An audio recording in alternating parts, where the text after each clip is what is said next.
Chris Carter here on the Locked On Steelers podcast. As the Steelers continue their head coaching search, what philosophy is going to be the biggest obstacle for them to overcome when they join the Steelers? That's what we'll talk about here with Josh Taylor from KDKA TV. That and why the young core the Steelers have should actually be attracting coaches, all here on the Locked On Steelers podcast. Let's get into it.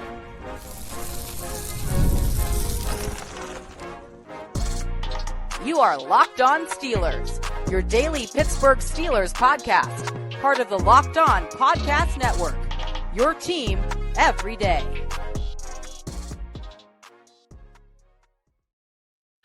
Hello and welcome to the Locked On Steelers podcast. I'm your host, Chris Carter, bringing you your daily dose of all things on the Pittsburgh Steelers. As always, you can find this show on your favorite podcasting apps and on YouTube. Like this video if you enjoy it. Subscribe to this YouTube channel to get all of your daily Monday through Friday episodes, as well as our bonus content. We thank you for making us your first listen every day because we're your team every day. And today's episode is brought to you by FanDuel Sportsbook, the #1 sportsbook in America.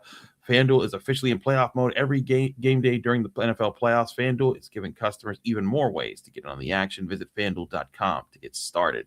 And a reminder, the Locked On Steelers podcast is part of the Locked On Podcast Network, the #1 sports podcasting network in the world. As before, we're joined by the amazing Josh Taylor. He's back from KDKA TV. We love having you on the show, Josh. I wanted to talk to you because the list of coaches is dwindling down, but the Steelers seem to remain focused on getting to the Monday interviews where they'll have the chance to talk to both the Rams' Chris Shula and Nate Scheelhaase. And they're talking with Anthony Weaver today, one of their final candidates. We know Jesse Minter's been hired away by the Ravens. Brian Flores remains a candidate despite the new contract with the Vikings because it was announced that he will be their defensive coordinator if he doesn't get a head coaching job. So to me, this narrows the field down to Chris Shula, Nate Scheelhaase, Anthony Weaver, Brian Flores, and Mike McCarthy. Those are the primary guys that they've looked at, and I still think Chris Shula is the odds favorite here. But the thing that I think could be really interesting is when you look at the staffs that Chris Shula and Nate Scheelhaase have been used to in Los Angeles under Sean McVay, there's a lot of assistants. For example, Nate Scheelhaase is a pass game coordinator. They don't got that in Pittsburgh. And there's a lot of assistants to work on different minute parts of the game to contribute to the whole. That's going to be a structure that they most likely will not have in Pittsburgh because Art Rooney and the Steelers and how they've always operated, even before Tomlin, they don't believe in having the biggest coaching staffs. They believe in getting what you got, getting it together and making it work with that. And also not paying your coaching staff among the most in the NFL. Josh, how do you see that impacting things, if at all? Do you think that's a deterrent that maybe chases away a Sean McVay, coaching tree candidate? I don't know if it may chase away a head coach candidate as much as it might chase away a prospective member of their staff. They might not be able to put the same coaching staff together that they may want. And you point something out that, they don't have as many extra jobs to pass out. Some guys might have to double up roles on this staff. You might be a quarterback coach and maybe acting as passing game coordinator. You might be a running back coach and acting as run game coordinator because, if I'm not mistaken, that's something that's happened more than once with this staff where guys might have more than one job besides being a position coach and doing something else. So that's something that really sticks out. And unless you're that experienced of a guy, unless you've been around that long, that may not be something you're comfortable with if you're on a Chris Shula or Nate Scheelhaase staff, especially if you don't have that much experience as some of the assistants that they might be interested in hiring. So that becomes a problem. I don't know if it really dissuades a head coach, but that might make them think differently about who they hire as assistants. That might make them think differently about who they may want to retain from last year's staff, like we talked about a week ago. So this is how this whole algebra changes. This is how the equation changes when you're talking about how this organization operates as opposed to some of the other ones that people want so much this team to be like, and it's probably not going to happen the way they want. And that's the thing is that I don't think that formula can be replicated so easily when you're talking about how the Steelers have operated for all time. The Rooneys are not one of the richest owners in the NFL. And that might confuse people because they're like, well, wait a second, they own the Steelers. The Steelers are one of the more profitable. Yes. But they're not one of those organizations that have the billions of dollars to just throw money at things. And that's why you see them striking deals to, make Heinz Field Acrisure Stadium to get more money out of that process. And, it's basically, and I still remember from that press conference, Art Rooney kind of making it clear, like, hey guys, we want to keep the Steelers in the North Shore. We want to keep the Steelers as part of Pittsburgh and not put them in Cranberry because that's where we get the tax breaks. And to do that, we need funding for that. And so, I just kind of wonder, like, if I'm one of these coaches and I'm agreed to signing on, and I'm told, hey, I got to get my limited staff, I got to get it right. I got to make sure that I get the exact guys in here that are going to fight with me, believe with me. But at the same time, again, this is something that I brought up, when it was reported by my colleague Jerry Dulac at the Post-Gazette that the Steelers had, informed their assistants coaches that they could all pursue new jobs. They'd only stay if the new head coach wants them. If I'm that new head coach, I'm calling everybody and be like, hey, who wants to be here? Who's going to be part of the fight that we're going to put together? And there's certain guys, especially, I think, I've brought up, I think Pat Meyer had a really good year. I think Denzel Martin is a really good edge rusher coach with all the players he's developed. Carl Dunbar on the D line, what he's been doing. I think Fredo is doing a great job with the tight ends. But there's guys that you want to keep around because it's not like the Steelers. This isn't like when Bill Belichick left the Patriots, and it was like, man, they're 4-13. They had 4 losing seasons in his last 5 years as head coach, and then Gerard Mayo took over. They were 4-13 again. This isn't a bottomed out Steelers team. This is a Steelers team that's been fighting on its feet, that's been on the cusp of breaking into being a better competitor in the playoffs, but is regularly in the playoffs. And so with that, I think that's going to be the interesting part is for whoever gets the head coaching spot. How do they pick up the ball and run with this crew as it is? There's another factor in this, and especially if you're somebody who's expecting Shula or Scheelhaase to be the guy, their team's still playing. Yeah. And if they win this upcoming Sunday, their team's still going to be playing. So you really can't make any kind of move for at least another week and a half or so. So you're delaying the process even further. You're kicking this can down the road. And once you finally get your guy, now he has to pick his staff. How many prospective guys are left to pick from? Because, the music's going to have to stop sooner or later, and there are going to be people looking for chairs. And if you're the Steelers, there aren't many chairs left open as far as guys you might want to fill certain jobs. So you might have to get to the point where you might call some of these guys that are left over back and say, hey, what's going on here?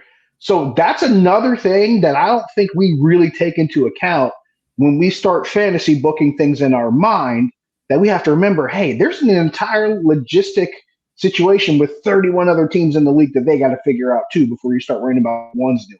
So all that adds up. And that's completely different from, what job this person would do or how long this person's been doing said job.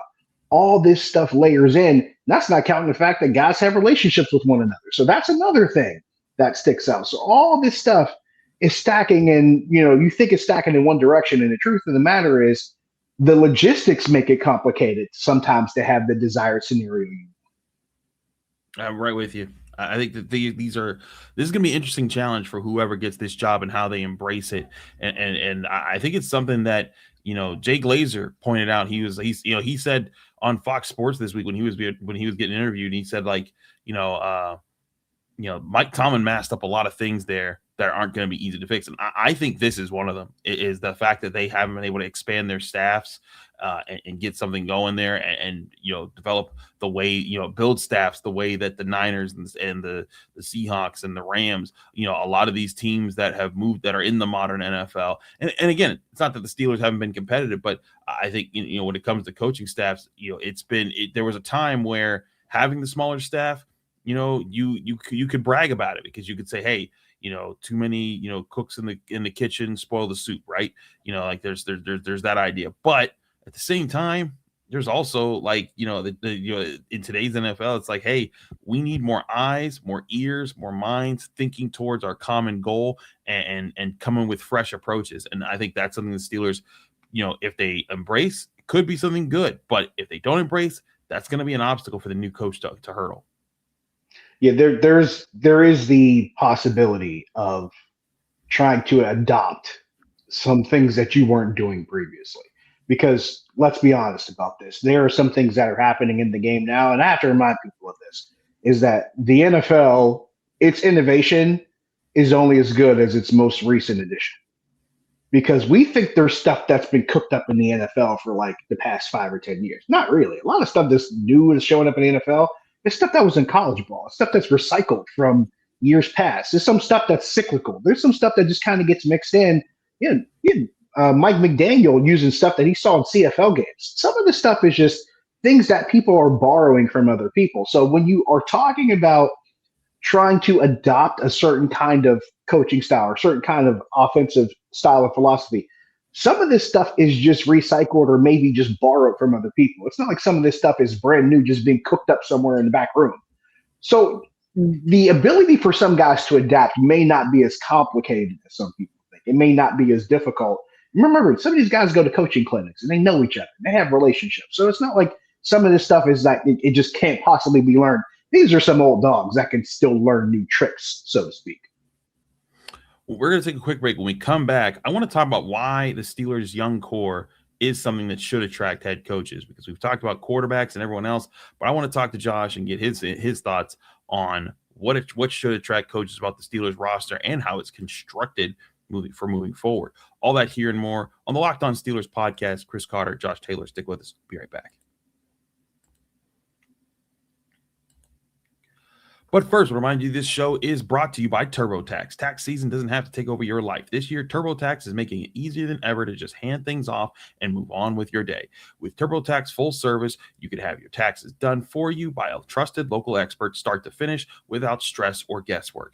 Instead of spending hours trying to figure out forms, you can meet with a local TurboTax expert in person or connect online. They handle everything from W-2s to self-employed forms and work to get you every deduction. You can upload your documents, go about your day, and get updates right in the TurboTax app. It's a huge time saver and gives real peace of mind knowing an expert is handling it. For a limited time, you can have your taxes done by a local TurboTax expert for just $150 all in. If a TurboTax expert didn't file for you last year, just file by February 28th. Take taxes off your plate and get back to your life. Visit TurboTax.com/local to book your appointment today.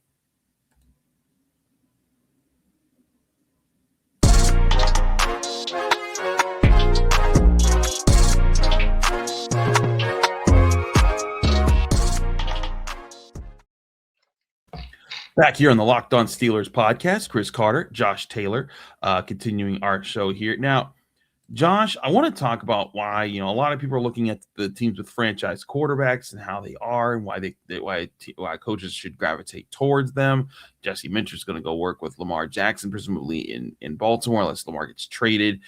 There's a battle to see who's going to take over the Bills head coaching job to work with Josh Allen.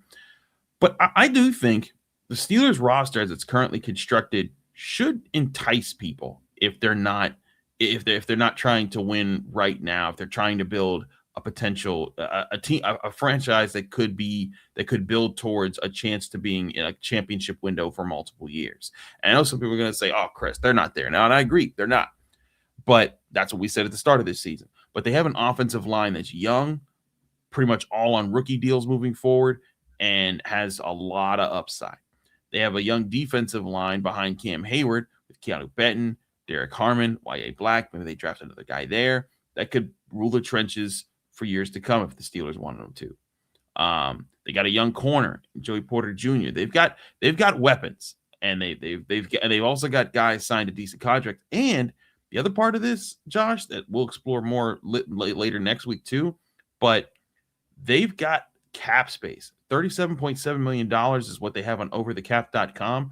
But if you look at some of the cuts that they could quickly make, if they, for example, if they cut Jalen Ramsey, not saying they will, but if they cut him, that's $19.5 million right back on the books.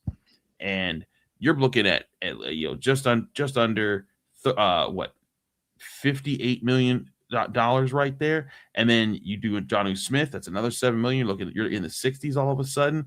And then you wouldn't even have to get aggressive about other ones. You could do some contract extensions. Then you have money to throw around to keep some of these guys like Joey Porter, guys like Nick Herbig. There's space to play with here, as well as going and getting guys that a head coach would really like to add, while also having 12 draft picks coming up.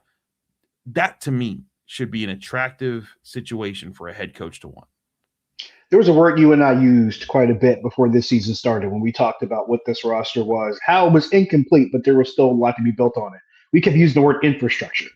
Mm-hmm. That's in place after this season. I think you and I can agree on that, because one thing you and I talked about a lot this year, we talked about the progress the offensive line made. That's done now.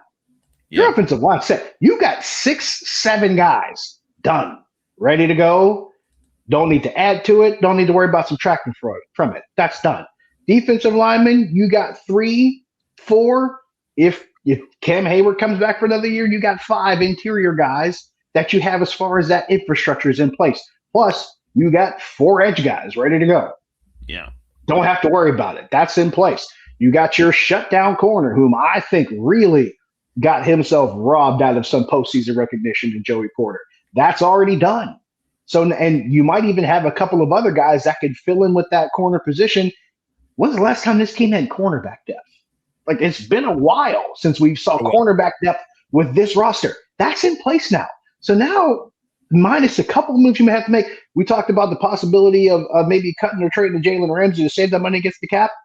That might be able to give you the opportunity to either find a younger safety free agency or maybe draft a safety and free agency that maybe fills that gap. But now you have more flexibility to add to the infrastructure that you already have in place. You got a couple tight ends that could work with in Darnell Washington and Pat Freiermuth. You have that already. All that is there. The things you really have to figure out, you still got to figure out the wide receiver position. But like you mentioned, you got 12 picks in the draft. You got some cap space to play with. You can make a trade or two. You have options. And we know, if anything, Omar Khan will look at every single option he has to try to make whatever move he can make within reason and within his parameters. But now those parameters expand a little bit. So if you're talking about it from what do you have versus what you need standpoint, you got a lot in place. And the stuff you need, yes, it's big, but it's really just those handful of things. And yes, the biggest one at the top of the list is the quarterback position. I understand this. But here's another thing you look at. You have a guy at the very least, regardless of what your starting quarterback situation is, you have at least a guy in Mason Rudolph who can be your backup quarterback. You have that taken care of.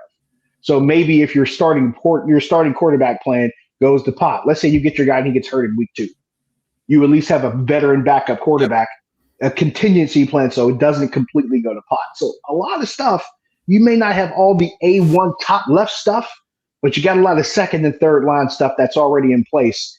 Even if you get those other things lined up and something goes wrong, you're not as worse off as you thought you might be. And it gives you that space and freedom and resources to fill the holes that are at the top of the list. And I think part of this goes to the credit of Omar Khan, right? Yes. Because when you look at, and Andy Weidl, because he assembles the board. Absolutely. We talked yesterday about him interviewing with the Falcons, why that might not mean that he's gone. But this front office has given them young talent that they can build around, but has also now created an upcoming opportunity for whoever, I thought that opportunity was going to be with Mike Tomlin, because I got as the Roonies were saying, they wanted to keep him around for a bit longer. There was going to be a chance to make some moves, shake some things up, saying, all right, we like this investment. We didn't like this investment. Let's figure some things out. Let's reinvest. Let's go get this free agent here, this free agent there. Let's sign these guys to let's keep a large portion of our guys instead of letting them hit free agency. And then let's try to make this a really good draft. We could trade up a few times. And then next year, let's make that the quarterback year. I see a true path here, man. I know that some people are like, the Steelers are so far away. Getting a quarterback is one of the hardest things to do in the NFL. When the Steelers got Terry Bradshaw, it took them, from when was his last year? 1983, 1982, whenever his last year was, until 2004 when they drafted Ben Roethlisberger. So you're talking 2 decades it took them for them to get their guy essentially in that situation there. The Steelers don't want it to be another 2 decades before they find their next franchise quarterback that wins them a Super Bowl. they need to find the talent soon, but they got to build this roster to the point that when they find that guy, they're ready to go. And again, I think this year it's fine if you don't want to trade up for all the ransom to get Fernando Mendoza, or you don't want to end up with Ty Simpson. That's cool, but keep building, get playmakers, make this roster as complete as possible, and then when it's time, then you're ready to go, and you go and get that quarterback. You trade whatever you need to get that quarterback. They're coming into a loaded roster because you've just continued to hit left and right. You use the word a path to getting to a certain point. I'm glad you used that description. The very moment the clock hit 0 against Houston, I started looking at what the next couple of years could look like as far as what this team's cap space and possible moves could look like. And the more I looked and the deeper I dug, the more I realized Omar Khan, some of the things he did last offseason, he did those things with this point in mind. Yep. One of those things that you look back at now, you don't see it now. You didn't see it at the time. The Minkah Fitzpatrick trade, he made that trade. I truly believe he made that trade with this particular point in mind because he knew, hey, I'm going to offload this money that I'm going to owe to Minkah Fitzpatrick. And if I decide that I want to move on from Johnny Smith and Jalen Ramsey, I now get $26 million to play with next offseason. He knew this when he made that, because here's the thing. Not only did he make that trade and brought those two guys in, he also signed them to extensions immediately. And he did that with that structure in mind. When you can think a step ahead like that or 2 steps ahead, you position yourself to do better things down the road. That's why when you say there's a path to it, I totally agree with you, because there's some things that I think he saw that, okay, if this works, we have this here, but if it doesn't, hey, I still got a back door or parachute here to allow me to do something else in the meantime. All that stuff adds up and gives you more flexibility and space to do what you're saying about bringing in more playmakers and building depth at different positions. We talked about offensive line depth and defensive line depth. Maybe you draft one more guy and solidify the defensive side. But now you got those 2 units up front. You're good to go. You have the tight end depth you're talking about. We're talking about possibly corner depth. So you need wide receiver depth. You need a quarterback. You might need an extra running back. You might need some help in safety. But now when you have all these resources and all this extra money to play with, now it doesn't look so daunting. And maybe the one big thing that's left, and that's the long-term thing, maybe that's why Mike Tomlin didn't stick around. Maybe he knew the quarterback was the most important piece, and maybe he knew that wasn't a one-year solution. And that maybe that's what that was. But now if you can figure out the stuff in the short term, the long-term solution, that path becomes clear. There is a path there, man. I've been saying it for a while. I think they've been walking it. And that's the thing here. With this coaching hire, this doesn't have to be a complete reset. This can be a pick the ball up and keep running, man. Like or not even pick the ball up. Take the handoff. I think that's where the Steelers are at right now. They've been building. They've been getting better in certain areas. That the ways that they're winning. They used to have to win because Cam Hayward and T.J. Watt and Minkah Fitzpatrick dominated games. There were several games this year they won because of guys in their 20s, in their early to mid 20s. Making big plays, guys like Kenneth Gainwell, who they should also sign to a contract extension. Guys like Derrick Harmon coming in and shutting down the run. The offensive line creating time for Aaron Rodgers. The different things that they've been able to do, they deserve credit for. And I think that's something that head coaches are going to see and say, I can work with that because I'm not starting over from scratch like I will be in some of these other places. And there's a chance that we could be competitive very, very soon. I think there are dominoes that could fall to what you're saying that could give us some answers to other questions. But it depends on who gets hired as the head coach, who gets brought with his staff, and how that has effects on certain players. There's a certain domino, just scenario I see in my head that might answer more than one question. We won't know until the head coach is hired. But if there's a certain head coach hired, there's a domino effect I see in my head that might answer a couple of different questions, and it might create a flow chart as figuring out what some of this long-term implication could be. But I'll wait to see what that is when we see who the new head man will be. We're going to take a quick break. When we come back, it's time to pick what we think will happen with the conference championship weekend here on the Locked On Steelers podcast. Chris Carter, Josh Taylor, stick with us. We'll be right back. But first, remind you, this show is brought to you by Game Time. The NFL playoffs are in full swing, and there's nothing like being at the game, the crowd noise, the energy, cheering alongside other fans. Watching a game at home is great, but being in the stadium, it hits different. The frustrating part has always been getting tickets, waiting in the queues, dealing with the logins, and watching prices change right at checkout. That's why Game Time app gives you the advantage back to the fans. It's the hack for unlocking amazing NFL tickets and experiences in just a few taps. You can pull up the Game Time app to check out upcoming NFL games. The app is incredibly intuitive. Browsing, comparing, and buying tickets just takes minutes. Zone Deals is a great feature that helps you save money on finding great seats. You pick the section, Game Time picks the seats, and you save even more. And every time you buy with Game Time, fees are included up front, so the price you see is exactly what you pay. Take the guesswork out of buying NFL tickets with Game Time. Download the Game Time app, create an account, use code LOCKEDONNFL for $20 off your first purchase. Terms and conditions apply. Again, download the app, make an account, use code LOCKEDONNFL for $20 off. Download Game Time today and get back to being there live. We're also brought to you by FanDuel. The conference championship round is here, and FanDuel is officially in playoff mode. Every game day during the NFL playoffs, FanDuel is giving customers even more ways to get in on the action, because right now, every NFL playoff game day, FanDuel users get a profit boost pack waiting for them inside the app. Each game day, you'll see a pack loaded with multiple profit boosts you can apply to the bets you like most. Open your profit boost pack first thing on game day and see what boosts you want to apply. The boosts give you more juice on the bets you already like instead of forcing you to bet something new. Every play feels bigger, and the boost makes your bets feel that way too. You make your picks, then apply your profit boost to go after even bigger payouts while the playoffs get rolling. So visit FanDuel, an official sportsbook partner of the NFL, and grab your profit boost pack at every NFL playoff game day.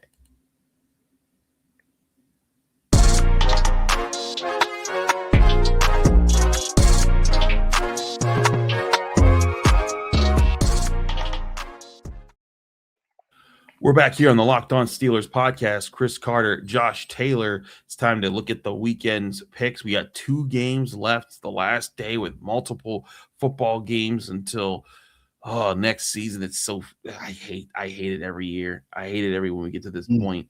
There's always an excitement to see who wins the Super Bowl, but I love those days where you wake up and there's just like there's 10 games that you want to check out, man. But we are here at this point, and we want to update you all because we know a lot of you have been participating in the Locked On Steelers NFL Bracket League that we did on ESPN.com. There's 158 of you in this league, and to my dismay, go and say it. Jenna Harner is locked into beating me. I can't even catch her. We both picked the Seahawks to win it. She's ranked 25th. She's ranked 25th of the 158 people. I'm ranked 126th. I hate everything this year, Josh. Ranked 110, baby. You didn't have to rub it in. Why did you bring that up? You stay in the 100s. You don't have to worry about being disappointed if someone falls below you. See, 4D chess. I'm playing, staying in the 100s. 4D chess. I'm kidding. Yeah, it's Jenna's world. We're all living in it, basically. It's Jenna's and like a couple, like 20 other people that we can't seem to catch. But yeah, seriously, like as far as us working professionals are concerned, we serve at Jenna's pleasure. Clearly, sorry. I will give a shout out. I will give shout out to our number one person in the group right now. 6-time champion pick 1. They have gotten every pick right in the playoffs. They picked the Texans to beat the Steelers, the Bills to beat the Jaguars, the Patriots to beat the Chargers, the Patriots to beat the Texans, the Broncos to beat the Bills. They also picked the Panthers the Rams to beat the Panthers, the Niners to beat the Eagles, the Bears to beat the Packers, the Rams to beat the Bears, and the Seahawks to beat the Niners. And because apparently they can see the future, they're picking the Seahawks to beat the Rams, the Broncos to beat the Patriots, and the Seahawks to beat Super Bowl champions. That's my pick for a Super Bowl champion this year. So I guess we'll see if 6-time champs picks 1 gets the perfect bracket here in the Locked On Steelers Pick'em League. That's insane. That's absolutely insane. Nuts. Hats off. That's all I got. You got to know when to tip your hat. That's just absolutely just ridiculous. But hey, shout out to them because nuts. Let's get into these matchups here. Of course, all our odds, ends, and lines that we give you for these games come from FanDuel Sportsbook, the number one sportsbook in America. We'll start with the first game of Sunday. It's the AFC Championship game. Sunday, 3 p.m. kickoff in Denver. The Patriots at the Broncos. The Patriots are 4.5-point favorites. Money line minus 235 for the Patriots, plus 194 for the Broncos. Over under set at 42.5 points. Of course, Bo Nix is not playing in this game. They've got Jared Stidham starting at quarterback because Bo Nix broke his ankle late in the game last week against the Bills. So a lot of people are just saying, hey, Patriots are going to roll them. Josh, do you say something else here? I'll give you two different answers. The first answer I will give you from the spread standpoint, that 4.5, I have a rule. Okay. You got a home underdog with the spread of more than 3 points, I automatically go with the home underdog. So as far as the spread's concerned, I would take the Broncos plus 4.5 as a home underdog. That's one thing. The other side of it, probably not as logical, probably trying to make it sound good in my head, because I had the Broncos up against the Rams in the Super Bowl when I picked this in my bracket. And I'm going to do that thing that you do with your bracket in the spring, some of us do, that you stick to your bracket. I'm going to do that here. Ooh. I'm like you now. I got to see a path. Here's my path. Denver's defense gives Drake Mason issues and forces a turnover too. And all Jared Stidham has to do is not lose the game at home. And if there's one guy who might be able to get Jared Stidham ready in a week to not lose a game at home, it might be Sean McVay. I know some people are looking at me like, how is he stretching all the way across the room right now? And I limbered up before we started this show, trust me, just to try to find a way to make this make sense. But for the sake of keeping the integrity of my bracket, I will stick with the Broncos because I like to think of myself as a man of integrity. There's a path. We'll see. I'm probably wrong. my path was the Bills facing the Seahawks, so I'm in pain here. I'm gonna roll with the Patriots. Listen, I get it. The Broncos could do it. They could do it at home, but Drake May is playing well. The Patriots defense is playing well. I think that'll be a driving force in this game. I think that the Patriots go into Denver, they knock off the Broncos, and they head to what I believe is a Super Bowl rematch either way, because the Patriots have played the Rams and the Kurt Warner against Tom Brady. It's actually their first ever Super Bowl win, and they've of course played the Seahawks. As we know, they had the crazy interception at the end of the game against Russell Wilson some years ago. So that'll be interesting there. But you got the Broncos, I got the Patriots. There's also that Jared Goff year was like 13-3 with the Patriots. And the Rams. Forgot about that one because that was it was that like ugliest Super Bowl ever. Oh, it was so bad. The rock fight Super Bowl. Yeah, that was that. Don't remind me. That was such a bad one. I just remember watching that and being like, "This is the lamest Super Bowl I've ever seen in my life."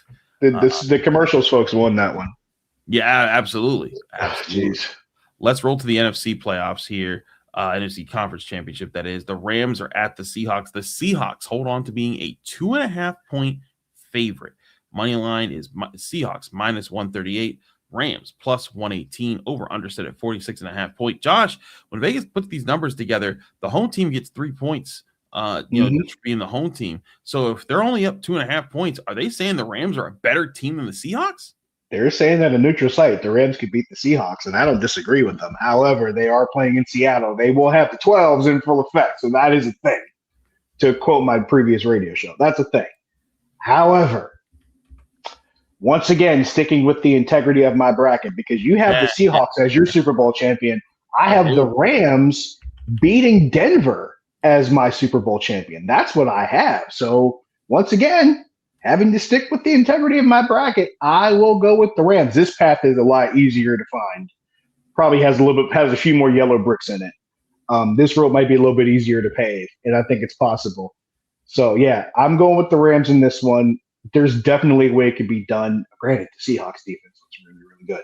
And I'm going to remind you, back in October, who told you Mike McDonald was a Coach of the Year candidate? And I told you. And one of the reasons why is because I said Seattle was playing a lot of really good mistake-free football. When they play mistake-free football, they can beat anybody. Yeah. I just needed to not do it this week. No, you just need them not to. I needed to not do it this week because I got the Rams. That's why I'm picking the Seahawks. I think they're too good on offense, on defense. Sam Darnold's had a remarkable year. He doesn't have to do too much. The run game works, the O-line works, and that defense flies. So Man. good. They are all They're over so the good. field. They're so good. They don't let much get away here. And to your point, in the 2 games that they've played the Rams, when they were in Los Angeles, they lost by 2. When they were in Seattle, they won by 1. These teams are very evenly matched. It will come down to the final minutes again. Division game, Yeah. division rivalry. Throw the record books out. Anything can happen. It could be it. That's the game that I think will be the better of the 2 by far, for sure. Absolutely. They're division rivals. They're going to go at it. It's going to be a lot of fun. And both games will be a lot of fun. That's why we can't wait. Think that, yeah. That's why we can't wait to get one. I'm old enough to remember when Conference Championship Weekend was a bigger deal. Like, I mean, not the bigger the Super Bowl, but like we used to think Conference Championship Weekend was like, all right, man, you knew it was going to be 2 great games. You knew the teams you faced were going to be like talented. There was a lot of excitement behind it. I think some of that's kind of lost over the years. I don't know. Maybe I'm just getting old because, into that number that's bigger than 3 as far as in front of my age. But still, I'm just as excited as you are to see these 2 games for sure. Absolutely. He's Josh Taylor, everyone, from KDK TV. Josh, thanks so much for joining us here on the Locked On Steelers podcast. Let people know they can find you, follow you, and get more of your work. Social media, Josh Taylor HD. Just about every platform you can think of, that's where you find me. As far as on a daily basis, every night, Monday through Friday, 7:30 on KDK TV at the news desk, 10 o'clock on KDK Plus at the news desk. That's where you will find me pretty much any day, Monday through Friday for the foreseeable future.